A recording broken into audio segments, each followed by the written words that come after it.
Hello दोस्तों, आज मैं फिर आप लोगों के सामने वही पॉलिटी का अपना टॉपिक जो कंटिन्यू हो रहा है, राष्ट्रपति प्रेसिडेंट जो है। तो हम लोग कल 57 तक, आर्टिकल 57 तक हम लोगों ने कवर किया था। तो अभी आज हम लोग आर्टिकल 58, आर्टिकल 59, आर्टिकल 60 ये तीनों के बारे में एक बुलेट पॉइंट्स और उसका एक शॉर्ट डिस्कशन करेंगे। तो चलिए चलते हैं आर्टिकल 58 के बारे में। आर्टिकल 58 हमारा जो है वो राष्ट्रपति की योग्यता के बारे में बात करता है। राष्ट्रपति की योग्यता के बारे में बात करता है। हमारे राष्ट्रपति बनने की जो है, भारत का राष्ट्रपति बनने के लिए क्या क्या योग्यताएं होनी चाहिए वो इसमें जो है बताया गया है। तो नंबर 1, जो मिनिमम एज है वो किसी व्यक्ति की 35 ईयर्स होनी चाहिए। राष्ट्रपति पद की योग्यता के लिए 35 ईयर्स होनी चाहिए मिनिमम एज। दूसरा जो है योग्यता होनी चाहिए, जो क्वालिफिकेशन होनी चाहिए वो ये है, भारत का वो नागरिक होना चाहिए। तीसरा, लोकसभा का सदस्य बनने की योग्यता होनी चाहिए उसकी, ठीक है। और आखिरी है, लाभ के पद पर नहीं होना चाहिए। देखिए मैंने क्रॉस लगाया है, इसका मतलब यह है कि लाभ के पद पर वो नहीं होना चाहिए। तो ये 4 योग्यताएं उसकी होनी चाहिए भारत का राष्ट्रपति बनने के लिए, जो कि आर्टिकल 58 में बताया गया है। लाभ के पद पर नहीं होना चाहिए। लाभ का पद जो है वो हमारे संविधान में आर्टिकल 102 और आर्टिकल 191 इसमें जो है बताया गया है। हालांकि लाभ का पद जो है वो डिफाइन नहीं किया गया कहीं, लेकिन इतना जरूर लिखा गया है कि क्या क्या पद जो है वो लाभ के पद में नहीं माने जाएंगे। तो देखिए उन पदों में राष्ट्रपति का पद जो है, उपराष्ट्रपति का पद, मेंबर ऑफ पार्लियामेंट यानी संसद के सदस्य, और राज्य के मंत्री, ये जो है लाभ के पद में नहीं माने जाएंगे। तो ये होगी योग्यता। आर्टिकल 58 में हम लोगों ने ये पॉइंट कवर किए। टोटल 4 ये क्वालिफिकेशंस हैं। एक age, minimum age 35 years, citizen of India, Bharat का नागरिक होना चाहिए, लोकसभा का सदस्य बनने की योग्यता होनी चाहिए उसकी, और किसी भी लाभ के पद पर नहीं होना चाहिए उस समय। तो आर्टिकल 102, आर्टिकल 191 में ये लाभ का पद के बारे में कौन कौन से पद लाभ के पद नहीं माने जाएंगे वो ये बताया गया है। आर्टिकल 59 देख लेते हैं। आर्टिकल 59 में जो है, अभी ये तो क्वालिफिकेशंस हो गई। अब ये कंडीशंस है, शर्तें क्या क्या हैं कि राष्ट्रपति पद बनने की, क्या राष्ट्रपति पद ग्रहण करने की क्या क्या शर्तें हैं। तो शर्तों में देखिए सबसे पहले तो ये है कि जब वो कोई कैंडिडेट राष्ट्रपति जो है बनने जा रहा है और शपथ होने वाला है, तो शपथ के पूर्व ये कंडीशन उसकी फुलफिल होनी चाहिए। मतलब पहला है कि वह उस समय जब वो शपथ ले रहा है, तो शपथ लेने के पूर्व जो है वो संसद या आरबीएम, इसको मैंने शॉर्ट में लिखा है राज्य विधान मंडल, जो राज्य की विधानसभाएं होती हैं उसके बारे में है। तो वो उस समय संसद या राज्य विधानसभा या राज्य विधान मंडल का सदस्य नहीं होना चाहिए। क्रॉस लगाया है, मतलब नहीं होना चाहिए। दूसरा है, शपथ के पूर्व अगर वो सदस्य है, बाई चांस अगर वो मेंबर ऑफ पार्लियामेंट है या आरबीएम है, ये राज्य विधान मंडल का सदस्य है, तो उसे उस शपथ के पूर्व त्याग पत्र देना होगा, ठीक है। और राष्ट्रपति बनने के लिए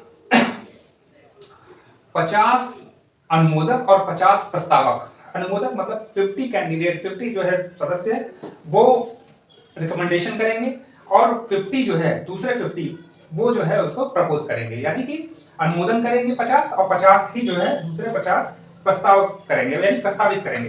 तो राष्ट्रपति जिस कैंडिडेट को बनना है, उसके बाद राष्ट्रपति बनने से पूर्व चुनाव वोटिंग के पहले, इलेक्शन में जाने से पहले उसको एक डिपॉजिट मनी, जमानत राशि उसको जो है 15,000 रुपीज की ये जो है देनी पड़ती है। 15,000 रुपीज अभी तो इतना कुछ इतनी वैल्यू है नहीं इसकी। 15 ये एक तरह से फॉर्मेलिटी आप कह सकते हैं। तो 15,000 रुपीज ये इनको जमा करनी होगी। कहाँ जमा करेंगे? आरबीआई में जमा कर सकते हैं या फिर भारत सरकार के खजाने में। तो अब इसका किस लिए लिया जाता है? मान लीजिए कि कैंडिडेट जो भी राष्ट्रपति का चुनाव लड़ रहे हैं, अगर वो जो है कुल वैध मतों का, जितने भी कुल वैध मत पड़े, अगर उसका वो 1/6 पार्ट उनको ना मिले, तो उनकी वो जमानत राशि जो उन्होंने आरबीआई या बैंक, आरबीआई या फिर जो है भारत के सरकार के खजाने में जमा किया है, वो तुरंत जब्त हो जाएगी। तो ये है इनकी कंडीशंस जो है, ये क्वालिफिकेशंस है, ये इसकी कंडीशंस है। कंडीशंस आर्टिकल 59 में बताया गया है। अभी देखें हम आर्टिकल 60 में क्या बोलते हैं। आर्टिकल 60 में जो है राष्ट्रपति बन गए, क्वालिफाई भी हो गए और चुनाव भी लड़ लिया, जीत भी गए, और अब जो है शपथ लेने जा रहे हैं। तो शपथ की बात हो रही है, एक सीक्वेंस में है ये। तो आर्टिकल 60 में शपथ जो है कौन कराएगा? राष्ट्रपति की। तो राष्ट्रपति का शपथ जो है वो सुप्रीम कोर्ट के chief justice of India, supreme court के चीफ जस्टिस ऑफ इंडिया ये कराएंगे। और अगर जो है चीफ जस्टिस ऑफ इंडिया, यहां मैं लिख देता हूं, अगर चीफ जस्टिस ऑफ इंडिया जो है वो अब्सेंट हैं, अनुपस्थित हैं अगर, तब उनकी अनुपस्थिति में या उनकी अब्सेंस में कौन कराएगा? तो ये वरिष्ठ न्यायाधीश कराएंगे। किसके? सुप्रीम कोर्ट के। उसी सुप्रीम कोर्ट के जो उनके पास जो सबसे वरिष्ठ होंगे वो शपथ कराएंगे। किसकी? राष्ट्रपति की।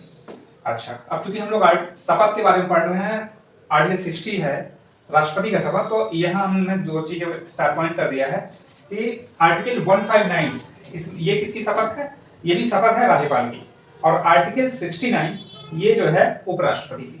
तो कहने का मतलब है कि शपथ में ही आर्टिकल 60 जो है राष्ट्रपति के शपथ के बारे में बताता है, आर्टिकल 159 राज्यपाल के बारे में, आर्टिकल 69 उपराष्ट्रपति के बारे में। तो ये एक बुलेट पॉइंट्स थे इन तीनों आर्टिकल्स के। अभी हम राष्ट्रपति के ही जो है टॉपिक को आगे कंटिन्यू करेंगे अगले वीडियो में। तो ये हम आर्टिकल 60 तक पहुंच चुके हैं, ठीक है। आर्टिकल 52 से स्टार्ट किया था, आर्टिकल 60 तक आ चुके हैं। अब जो अगला आर्टिकल है वो है बहुत इंपॉर्टेंट है, और वो है आर्टिकल 61। तो ये आर्टिकल है राष्ट्रपति के इम्पीचमेंट के बारे में, राष्ट्रपति पर महाभियोग की प्रक्रिया, उसके बारे में डिफाइन करता है। बहुत इंपॉर्टेंट है, इसके लिए मैं डिटेल में अगले वीडियो में बताऊंगा आपको। तो आज के लिए इतना ही, इसको आप रिवाइज कर सकते हैं और ये काफी इंपॉर्टेंट है एग्जाम पॉइंट ऑफ व्यू से। तो आज के लिए इतना ही, थैंक यू वेरी मच।